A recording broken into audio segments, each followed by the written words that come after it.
जय श्री राम। इंसान अपनी गलतियों से सीखता है और अपनी गलतियों से सीखकर अगर वह आगे अपनी गलतियों को सुधार लेता है तो वह इंसान हमेशा प्रगति व उन्नति की तरफ बढ़ता जाता है। 31 दिसंबर 2024 को हमारा यह साल कंप्लीट हो जाएगा और मैं आपको कुछ ऐसे चेक पॉइंट्स बताऊंगा जिनसे शायद आपके द्वारा नोइंगली या अननोइंगली, जी हाँ, जानबूझकर या बिना जाने समझे जो गलतियां हुई उनको आप सुधार सकते हैं। क्योंकि जो चला गया वो तो चला गया, बट जो आने वाला है वह हमारे लिए और ही हसीन और सुखद रहना चाहिए। तो मैं आपको कुछ पॉइंट्स बताऊंगा जिन पॉइंट्स को आप अपने पर्सनल लाइफ में व फाइनेंशियल लाइफ व अपनी कंप्लायंस की पार्ट में देखकर अपनी गलतियों को सुधार सकते हैं। सबसे पहला, आप अपनी टैक्सेबल इनकम को जरूर रिव्यू करें। हमारी बहुत सारी इनकम हमारी लैक ऑफ फाइनेंशियल या टैक्सेशन नॉलेज की वजह से टैक्सेबल इनकम का पार्ट बनती है और आप अपनी टैक्सेबल इनकम को रिव्यू करें और जरूरत पड़े तो कोई फाइनेंशियल एक्सपर्ट या टैक्सेशन कंसल्टेंट की मदद इसके लिए जरूरी है। Second, maximize your deduction. जी हाँ, इनकम टैक्स एक्ट में नए व पुराने स्लैब, इसके अलावा बिजनेस के लिए भी बहुत सारी डिडक्शंस व एग्जेम्पशंस अवेलेबल, बट हमारी non updation of the knowledge व हमारी जानकारी के अभाव में हम उस इंफॉर्मेशन का उपयोग हमारे फायदे के लिए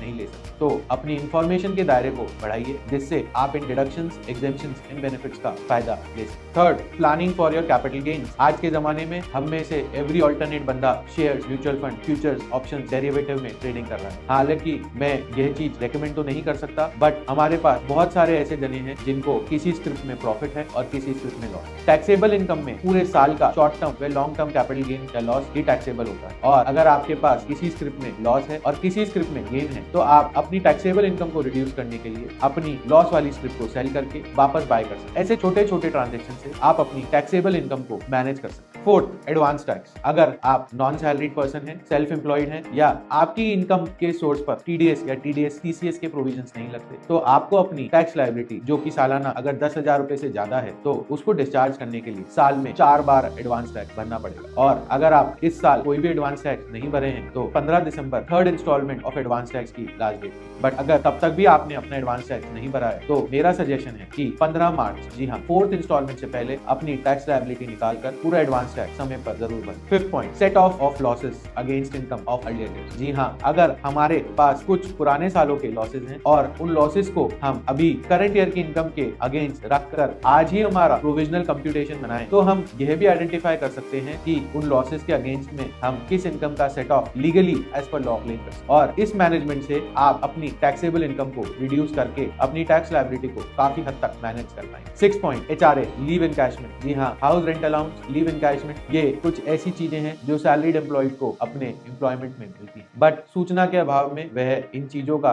किसी प्रकार से फायदा नहीं उठा पाते। तो क्या अगर आप एक सैलरीड एम्प्लॉय हैं और आपको अपनी कंपनी से एचआरए भी मिलता है तो आप उस पर कैसे टैक्स बेनिफिट क्लेम कर सकते हैं? अगर आप जानना चाहते हैं तो मुझे एचआरए लिख के मैसेज जरूर करें। Tax saving investment. आपने अपने tax saving investment financial year ending 31 मार्च 2025 के लिए करे हैं या नहीं करे? अगर नहीं करे हैं तो मेरा सजेशन है कि समय रहते या इस साल 31 दिसंबर रहते उन्हें भी समय पर कर लीजिए, क्योंकि लास्ट टाइम पर इन्वेस्टमेंट करते समय हम बेटर फाइनेंशियल मैनेजमेंट व बेटर फाइनेंशियल प्रूडेंस का एग्जांपल अपने आप के लिए सेट नहीं करना चाहिए। Verify the dates and payments made for your life and health insurance. जी हाँ, अगर आपने अपने परिवार, वाइफ व बच्चों के लिए किसी प्रकार की हेल्थ, लाइफ या फैमिली इंश्योरेंस ले रखे हैं तो इंश्योर करिए कि वह सारी पेड हो और किसी भी प्रकार का उनका पेमेंट पेंडिंग ना हो। और इसके लिए अगर एक सिंप्लीफाइड फॉर्मेट में एक्सेल शीट में आप नोट करके sum assured, policy amount, premium amount and name of person लिख कर रखेंगे तो फ्यूचर में आपको इसको मैनेज करना और इसकी टाइमली पेमेंट को इंश्योर करना बहुत ईजी रहेगा। रिव्यू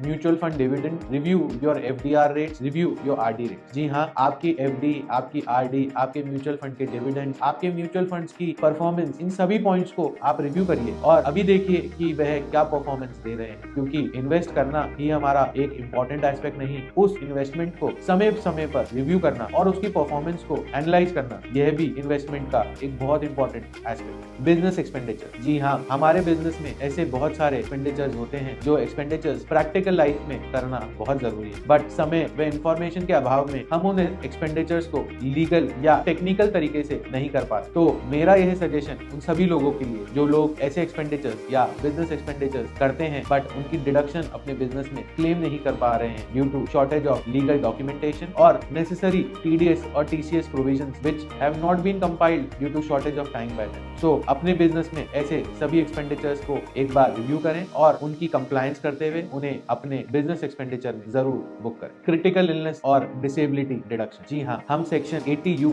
और 80DD के तहत इनकम टैक्स एक्ट में critical illness and disability deduction claim कर सकते हैं। बट हाल ही के दिनों में जो रिसेंट इनकम टैक्स पोर्टल पे अमेंडमेंट हुआ है जिसके तहत 80U और 80DD को क्लेम करने के लिए हमें एक क्रिटिकल इलनेस और डिसेबिलिटी सर्टिफिकेट रीजनल हॉस्पिटल से या रीजनल गवर्नमेंट हॉस्पिटल से जनरेट कराकर रखना पड़ता है और वह सर्टिफिकेट हमें हमारी रिटर्न के साथ अपलोड भी करना कंपलसरी। अगर हम बिना प्रॉपर सर्टिफिकेट के रिटर्न फाइल करेंगे तो ये एक तरीके से गलत क्लेम हमारा होएगा और ऐसे गलत क्लेम पर हमारे ऊपर पेनल्टी व हमारे रिटर्न को डिफेक्टिव भी ट्रीट किया जा सकता है। तो अगर आप या आपके परिवार में किसी भी जने के लिए आपने क्रिटिकल इलनेस या डिसेबिलिटी डिडक्शन क्लेम किया है तो मेरा यह सजेशन है कि आप अपने रीजनल अस्पताल, जी हाँ, अपने एरिया के सरकारी अस्पताल में जाकर अपना क्रिटिकल इलनेस और डिसेबिलिटी सर्टिफिकेट जरूर बनवा कर रखें और रिटर्न भरते टाइम जिसे आप क्लेम कर सकें। जी हाँ, जीएसटी हमारी लाइफ का अब एक बहुत ही इंपॉर्टेंट एस्पेक्ट है। जीएसटीआर की एनुअल रिटर्न व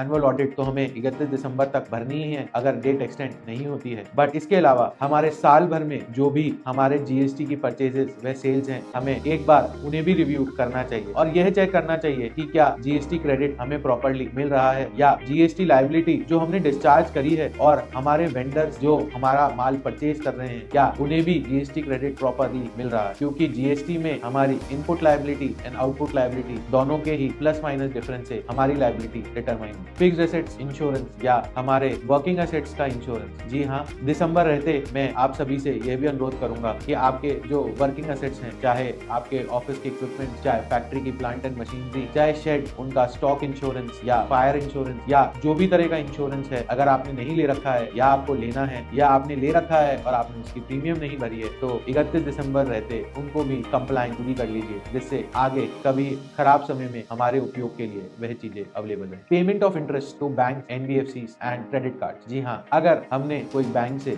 लोन या कोई एनबीएफसी से लोन ले रखा है, चाहे सिक्योर्ड लोन हो चाहे अनसिक्योर्ड लोन हो, या हमने क्रेडिट कार्ड पर किसी प्रकार का ईएमआई पेमेंट प्लान ले रखा है, चाहे हमारे मोबाइल फोन का हो या घर के रेफ्रिजरेटर का हो, तो मेरा अनुरोध आप सभी लोगों से यह है कि इनकी ईएमआई या इनके इंटरेस्ट पेमेंट्स को प्रॉपर्ली स्टेटमेंट से एक बार जरूर चेक करिए। इसमें आपको कुछ फायदे जरूर मिलेंगे। पहला फायदा, आपको यह पता चलेगा कि वास्तविकता में जो ब्याज आप इन इंस्टीट्यूशंस को भर रहे हैं उस ब्याज की एक्चुअल रेट ऑफ इंटरेस्ट क्या है। जी हाँ, actual rate of interest as levied by these institutions might differ from the promised rate of interest. Second point, हम जब भी लोन लेते हैं हम यह इंश्योर नहीं करते कि हमारा इंटरेस्ट टाइमली डिडक्ट हो रहा है या नहीं। जी हाँ, हम लोन ले तो लेते हैं बट हम यह नहीं इंश्योर करते कि हमारा इंटरेस्ट टाइमली डिडक्ट हो रहा है या नहीं। अगर बैंक या फाइनेंशियल इंस्टीट्यूशन या क्रेडिट कार्ड की ईएमआई ऊपर नीचे रहती है तो यह हमारी सिबिल स्कोर को अफेक्ट करता है और सिबिल स्कोर मुझे किसी को बताने की जरूरत नहीं, यह डिटरमाइन करता है कि बैंक या फाइनेंशियल इंस्टीट्यूशन के लिए हम किस तरह के कस्टमर हैं एंड अकॉर्डिंगली वह अपनी rate of interest and incidence of charges व अदर क्लॉजेस अप्लाई करते हैं। तो समय रहते